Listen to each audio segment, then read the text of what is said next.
जय हिंद मेरे प्यारे साथियों। आज हम लोग पढ़ेंगे डीएनए और आरएनए में अंतर। तो ये देखिए, ये जो केंद्रक होता है इसी को हम लोग कहते हैं न्यूक्लिक एसिड। इसको हम लोग केंद्रिका अम्ल भी कहते हैं। अब ये देखिए, ये जो डीएनए होता है इसका पहली बार जो अवलोकन किए थे उनका नाम है कार्लसबर्ग, और जो इसके खोजकर्ता हैं, जो इसके स्ट्रक्चर को जो दिए थे उनका नाम है Watson and Crick. Watson and Crick ने इनका स्ट्रक्चर दिया था। इनके खोजकर्ता माने जाते हैं, जनक माने जाते हैं। और जो कार्लसबर्ग हैं उन्होंने पहली बार डीएनए का अवलोकन किया था। अब ये देखिए, ये जो डीएनए होता है और एक क्रोमोसोम होता है। डीएनए जो होता है वो केंद्रक में पाया जाता है। अब जो ये सेल है, ये देखिए ये सेल है, इसमें एक केंद्रक है न्यूक्लियस, जिसे हम लोग न्यूक्लियस कहते हैं। अब इस केंद्रक में क्रोमोसोम पाए जाते हैं। ये देखिए एक क्रोमोसोम है जिसको हम लोग गुणसूत्र बोलते हैं। अब इस गुणसूत्र में 23 जोड़ी गुणसूत्र पाए जाते हैं। इस क्रोमोसोम में 23 जोड़ी गुणसूत्र पाए जाते हैं। हर इंसान में 23 जोड़ी गुणसूत्र होता है, बल्कि देखिए जिसमें बेसी हो जाता है तो अलग हो जाते हैं, थोड़ा उनका दिमाग पागलपन हो जाता है। और जो डीएनए होता है, डीएनए इस क्रोमोसोम से थोड़ा, एक जोहान्स नाम के वैज्ञानिक हैं, जोहान्स नाम के वैज्ञानिक हैं जो जोहने गए। जैसे कोई गांव में नहीं, किसी चीज को अगर हम खोजने जाते हैं तो क्या कहते हैं लोग कि जोहने गया है, तो इन्होंने इसको थोड़ा खींचा, जोड़ दिया। याद करने का ट्रिक है, इसको डीएनए मिल गया जिसका नाम डीएनए। देखिए ये जो ऐसे ऐसे है ये डीएनए हो गया। अब ये देखिए उसके बाद थोड़ा और खींचा, और ज्यादा खींच दिया, उसके बाद ये जो हो गया जीन का निर्माण कर लिया। ये देखिए जीन।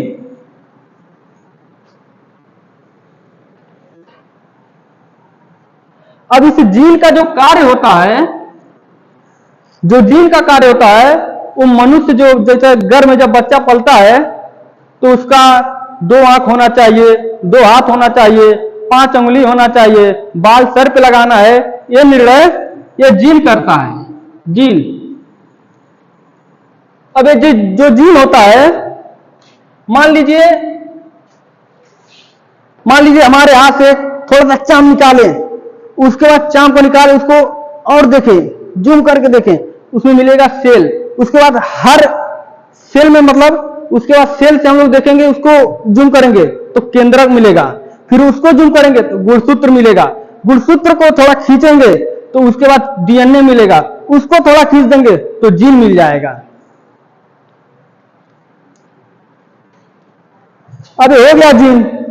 अब यहां पे पूछ लिया मानव जात का आनुवंशिक लक्षण क्या होता है, कैसे पता चलता है, तो ये डीएनए से ही होता है। मानव जात का आनुवंशिक लक्षण जो होता है वो डीएनए से होता है। लेकिन हाँ, अगर कहीं पेपर में आ गया और डीएनए ऑप्शन नहीं है तो हम लोग जीन को भी मार सकते हैं। अगर जीन नहीं है, डीएनए भी नहीं है, तो हम लोग गुणसूत्र पे भी मार सकते हैं आनुवंशिक लक्षण। आखिर आप ही बताइए, अगर किसी को मान लीजिए पता करना रहे, मान लीजिए हमारा ही शादी हुआ और हमारी बीवी आई, वो मान लीजिए प्रेग्नेंट हो गई, बच्चे हो गए। अगर हमको कंफ्यूजन है, हमको डाउट है कि हमारा बच्चा है कि नहीं है, तो हम लोग क्या करेंगे, उसका डीएनए टेस्ट करा लेंगे, क्योंकि पिता का जो डीएनए होता है वही डीएनए पुत्र का भी होता है। और देखिए ये जो डीएनए होता है, डीएनए इसके बाहरी आवरण जो होता है, ये डीएनए का, ये बाहरी आवरण जो है डीएनए का, इसको हम लोग बोलते हैं न्यूक्लियोटाइड, न्यूक्लियोटाइड बोलते हैं। लेकिन ये जहां पे मिल रहा है, ये जहां पे मिल रहा है, इसको हम लोग बोलते हैं क्रोमेटिन, इसको हम लोग बोलते हैं क्रोमेटिन। अब ये देखिए इसका जो लंबाई होता है 24 एंगस्ट्रॉम होता है। इसका लंबाई 24 एंगस्ट्रॉम होता है। ये देखिए, ये जो डीएनए होता है ये द्विकुंडली होता है, डीएनए द्विकुंडली होता है। बल्कि जो आरएनए होता है वो केवल एक ही होता है। ऐसे देखिए आरएनए ऐसे होता है, एक ही होता है, लेकिन ये जो डीएनए होता है ये द्विकुंडली होता है।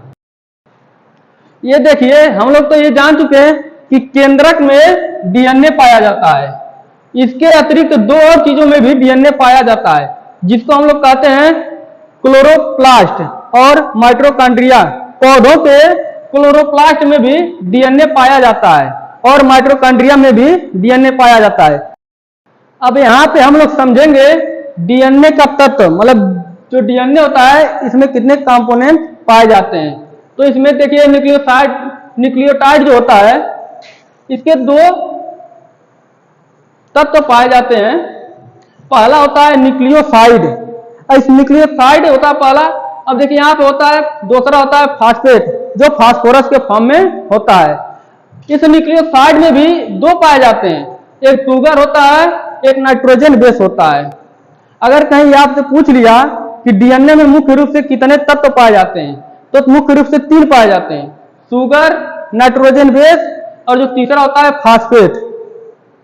अब यहाँ पे आप देख सकते हैं ये जो शुगर होता है, अगर कहीं डीएनए, देखिए इसको कैसे कहते हैं, डीऑक्सी राइबोस शुगर। और जो दूसरा होता है आरएनए राइबोस शुगर होता है। अब इस राइबोस शुगर को और डीऑक्सी शुगर को हम लोग समझ चुके हैं। अब हम इस नाइट्रोजन बेस को समझेंगे। ये भी दो पार्ट में होता है, पहला होता है प्यूरिन और दूसरा होता है पायरेडीन। इस प्यूरिन में एजी पाया जाता है, जिसको हम लोग समझ सकते हैं, यहाँ पे हम लिखे भी हैं। ए का मतलब होता है एडेनिन और टी का मतलब होता है थाइमिन और जी का मतलब होता है ग्वाइनिन और सी का मतलब होता है साइटोसिन। अब ये देखिए ये जो एजी होता है और टीसी ये हाइड्रोजन बॉन्ड से जुड़े होते हैं। अब यहाँ पे लिखे भी हैं ट्रिक, देखिए ये डबल बॉन्ड से जुड़े होते हैं एटी, और ये जी होता है ये ट्रिपल बॉन्ड से जुड़ा होता है। यहां पे हम लोग समझ सकते हैं इसके बाहरी आवरण को हम पहले भी बता चुके हैं। इसके बाहरी आवरण को न्यूक्लियोटाइड कहते हैं और इसको क्रोमेटिन कहते हैं, ये जो होता है। अब देखिए जो एटी होता है कैसे जुड़ा होता है, ये प्यूरिन और ये पायरेडीन इस प्रकार से जुड़े होते हैं। और ये डीएनए का जो संरचना होता है ये डबल हेलिक्स का संरचना होता है। देखिए अब हम लोग समझेंगे आखिर हमको आरएनए से डीएनए में लाना है या डीएनए से आरएनए में लाना है तो हम कैसे चेंज करेंगे। तो ये देखिए ये जो थाइमिन होता है, अगर यहां पे हम यूरेसिल ला दें,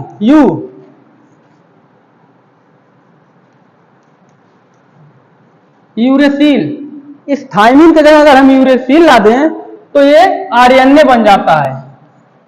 और इसी यूरेसिल को हटाकर हम थाइमिन ला दें टी तो ये डीएनए बन जाता है। तो आप लोग समझ चुके होंगे कि डीएनए और आरएनए में जो अंतर होता है वो कैसे होता है, और डीएनए का जो आनुवांशिक लक्षण होता है वो डीएनए से ही पता चलता है, जीन से ही पता चलता है, गुणसूत्र से ही पता चलता है। अब आप ही देख सकते हैं कि जो डीएनए होता है वो मनुष्य के कोशिका में पाया जाता है, बल्कि अगर कहीं ये डीएनए ब्रेन में पाया, मतलब अगर ब्रेन में होता है, समझिए कि एक प्रकार से जो जेनेटिक्स होता है अगर कहीं ब्रेन में होता है तो मान लीजिए कोई पहलवान है, उसका भी लड़का खूब पहलवान पैदा होता है। मान लीजिए कोई खूब बड़ा वैज्ञानिक है, तो अगर उस तरह से जाता तो भी बहुत बड़ा वैज्ञानिक बन जाता है, लेकिन ऐसा नहीं होता है, वो डीएनए पर निर्भर करता है। हाँ ऐसा होता है कि मान लीजिए उनके पापा बड़े लंबे उम्बे हैं, उनकी मम्मी भी बड़ी लंबी हैं, तो आनुवांशिक लक्षण जाता है उनके अंदर। तो आप लोग वीडियो को समझ चुके होंगे। अगर वीडियो अच्छा लगा होगा तो चैनल को सब्सक्राइब जरूर करिएगा।